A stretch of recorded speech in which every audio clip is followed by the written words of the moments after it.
Há mais de 2000 anos antes de Cristo, esse poderoso semicírculo ao redor do deserto da Arábia, denominado Fértil Crescente, abrigava grande número de cultura e civilizações ligadas umas às outras como pérolas de um colar. Dela irradiou luz clara para toda a humanidade. Ali foi o centro das civilizações, desde a chamada Idade da Pedra até a Idade do Ouro da cultura greco-romana, tá? Que são povos que estão além do mapa aqui, estão naquela região da Europa e que invadirão esta região e se estabelecerão como poderes, como dominações sobre essa região. Mas os primeiros movimentos de fundação de impérios, cultura, escrita, artefatos, são originários daqui, desta região do Fértil Crescente, as primeiras civilizações do mundo. Na faixa de terra estreita que vai de Ur ao sul da antiga Caldeia até as proximidades do Nilo, alguém deu o sugestivo nome de Fértil Crescente. É certo pensar que em algum ponto desta imensa região a humanidade teve seu berço, antes e depois do dilúvio. Civilizações importantes tais como a Suméria, tá?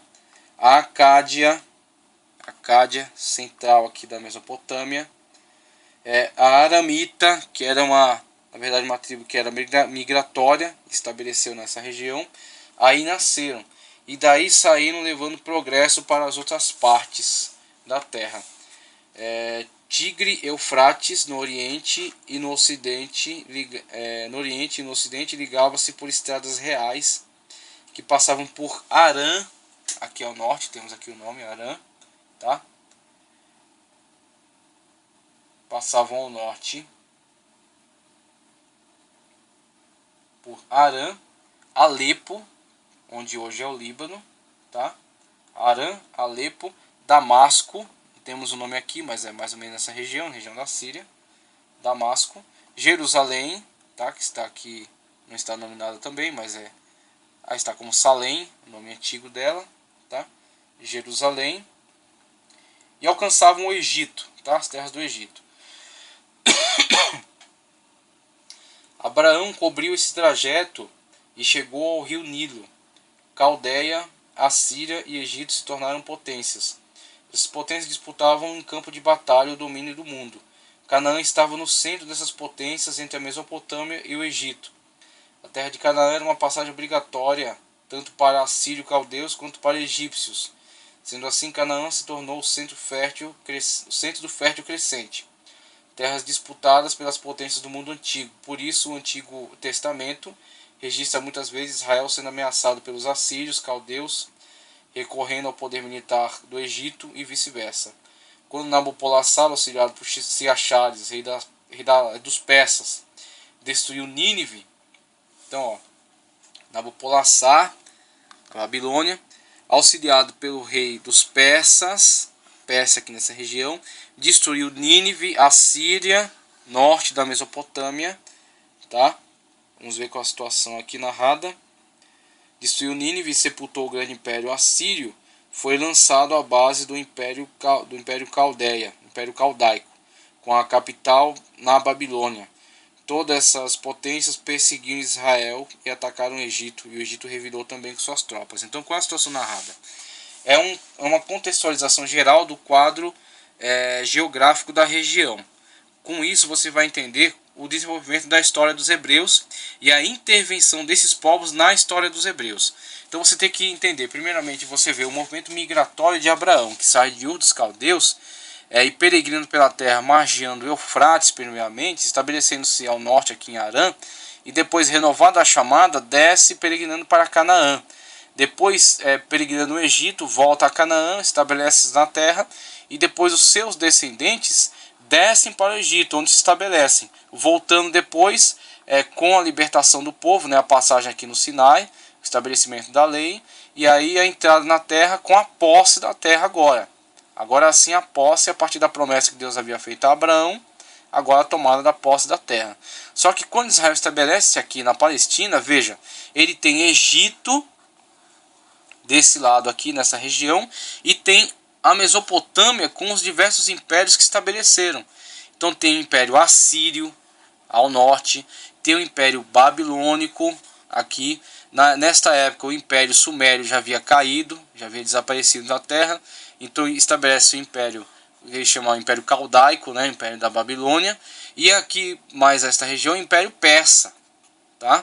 Então a história de Israel vai estar relacionada com a história desses povos. O Egito passa pelas terras de Israel. Aqui também há o estabelecimento de um povo chamado Hititas. Os Hititas também tiveram grande influência política dentro da história. Então os egípcios transitam aqui pela terra de Israel para entrar em guerra contra os Hititas na cidade de Carquemes aqui, por exemplo. Ou os babilônicos querem tomar posse da terra do Egito e passam por Israel. E aí Israel ou faz uma aliança com os babilônicos ou é tomado e estabelecido poder sobre ele. Agora, como Israel, sendo uma pequena nação, pôde resistir a toda essa intervenção política externa? Como Israel pôde existir como nação, sendo uma terra de passagem disputada por diversos povos, nações muito mais antigas do que ele, muito maiores do que ele e muito mais poderosas? A explicação para a existência de Israel dentro desse contexto é que Israel, sempre que esteve em comunhão com Deus, sempre que esteve em fidelidade, obedecendo à lei de Deus, Israel tinha por rei o próprio Senhor, o Senhor Jeová, o Senhor Deus, que intervém na história. Então a existência de Israel enquanto nação, enquanto um povo estabelecido na terra, um povo que prolonga sua existência por milênios, deve-se à intervenção da mão divina, porque muitos povos que existiram no contexto de Israel desapareceram completamente da história. Onde estão os moabitas? Onde estão os amonitas? Onde estão os midianitas? Né? Onde estão os amoritas? São povos que, os edomitas, desapareceram, sumiram. Povos do contexto de Israel, moabitas, edomitas, amonitas, né? Povos que eram todos participantes do mesmo contexto. Midianitas, aqui ao sul, perto do Sinai. Povos que estavam convivendo com Israel no mesmo contexto histórico. Onde eles estão? Desapareceram, sumiram, destruídos pelos grandes movimentos de impérios, tomadas de poder, migração, êxodo, transposição de povos para outras regiões, e se miscigenaram, se destruíram. Só que o povo de Israel foi preservado ao longo de milênios, mesmo convivendo com essas potências aqui ao seu redor, tendo a interferência delas na sua terra. Mas uma vez que a promessa de Deus está sobre este povo, eles sobreviveram a todas as intempéries e existem hoje como uma nação soberana, graças à poderosa mão de Deus e as suas promessas sobre a vida de Israel. Evidência da antiguidade dos patriarcas. Passamos agora a análise de algumas evidências muito importantes que nos ajudam no estabelecimento da história, tá ok? No estabelecimento da veracidade histórica das narrativas bíblicas. Então, por exemplo, algumas evidências importantes acerca dos patriarcas. Vamos ver aqui. Muitos críticos da história têm dito que os antepassados de Israel mencionados no livro de Gênesis nunca existiram. São apenas lendas e mitos criados pelos judeus para falar da antiguidade da sua raça. Entretanto, o esforço dos trabalhos arqueológicos tem provado totalmente o contrário do que tais críticos têm dito. A história dos patriarcas hebreus se enquadra inquestionavelmente no ambiente do segundo milênio que mencionamos acima, provando com isso a antiguidade dos patriarcas hebreus. As evidências são tão claras que não precisamos considerar o assunto. Então, algumas evidências importantes destacadas aqui neste material, conforme o teólogo aqui nos orienta. Primeiramente, acerca dos nomes. Então, temos aqui o mundo da época, tá? Com o fértil crescente, desde o Nilo, criando esse semicírculo aqui, em conexão com o Eufrates, com o Jordão, com o Orontes, tá? E aí algumas características de época, né? Por exemplo, evidências arqueológicas de monumentos, aqui um zigurate, tá? Um templo da região da Mesopotâmia, tá ok? Que mostra evidências arqueológicas do que a Bíblia já falava acerca desses povos. E aqui uma tábua com escritos cuneiformes, onde temos narrativas que vão colaborar muito com evidências arqueológicas que comprovam a veracidade das narrativas bíblicas. Então, depois eu volto aqui nessas tabelas genealógicas. Acerca dos nomes, são evidências arqueológicas fundamentais. Por quê? Esses nomes que são narrados na Bíblia, o nome Abraão, primeiro Abram, ou Abrão, depois Abraham, Abraão.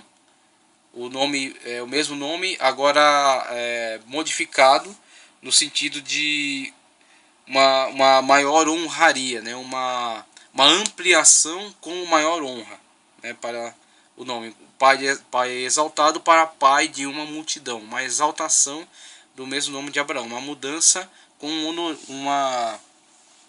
título de honra acrescentado. Isaac, ele ri ou riso, que vem a ser o Isaac que conhecemos. E Jacob, suplantador, que vem a ser o Jacó que conhecemos. Tanto esses nomes tipicamente bíblicos, como nomes Naor, Nacor, que é uma aproximação aqui da grafia típica, original de lá. Nome Jacó, Naor, Abraão, tá ok? Zebulon, Gade, Dan, Levi, Ismael, Asser, Issacar, tá ok? O Serug, narrado na Bíblia como Sarug, como aparece nas tábuas de argila, são nomes que estão figurando no contexto da época. São nomes que são utilizados não somente no contexto bíblico. Inclusive ele narra aqui acerca de um artefato muito importante. Foi encontrado nos tijolos com inscrições cuneiformes, como esse que temos aqui, por exemplo, esse que colocamos, que reproduzimos aqui, uma tábua com escritos cuneiformes.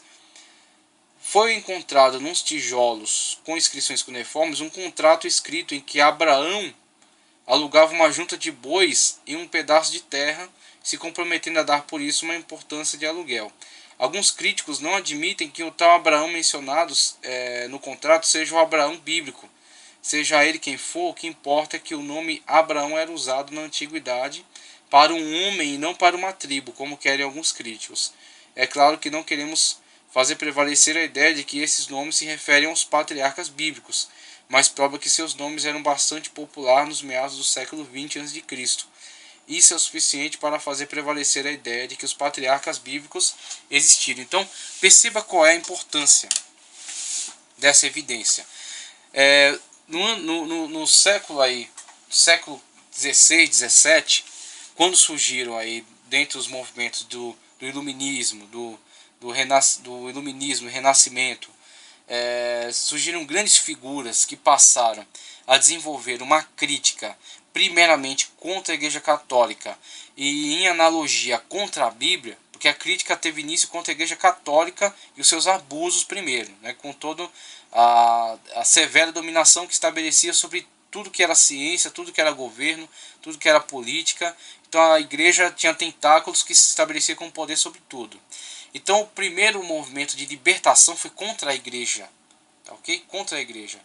O movimento aí do Renascimento, do Iluminismo, do Humanismo, que criticavam ferrenhamente a forma de ditadura da Igreja, tentando dominar todas as áreas da sociedade e, a partir dessa crítica, derrubar parte desse poder para então ganhar liberdade para os artistas, para os cientistas, para a vida política dos governos, dos estados independentes que vão surgir. Tá ok? Então a primeira crítica é contra a Igreja. Só que essa crítica à Igreja, depois ela estabelece uma extensão para a crítica contra a Bíblia. Contra a Bíblia. Então, no movimento de crítica contra a Igreja, para a derrubada dessa tirania eclesiástica, os próprios movimentos protestantes contribuíram fortemente para a queda dessa ditadura eclesiástica, que trouxe liberdade às manifestações filosóficas, às manifestações científicas, artísticas, tá ok? Com a derrubada desse poder ditatorial da Igreja. Mas passado esse poder da Igreja, a crítica se estendeu à Bíblia. E aí começou a se estabelecer como uma crítica extremamente severa contra todas as narrativas bíblicas. Então, os filósofos, os grandes pensadores da época passaram a tratar a Bíblia como um livro de carochinha. Então eles disseram, olha,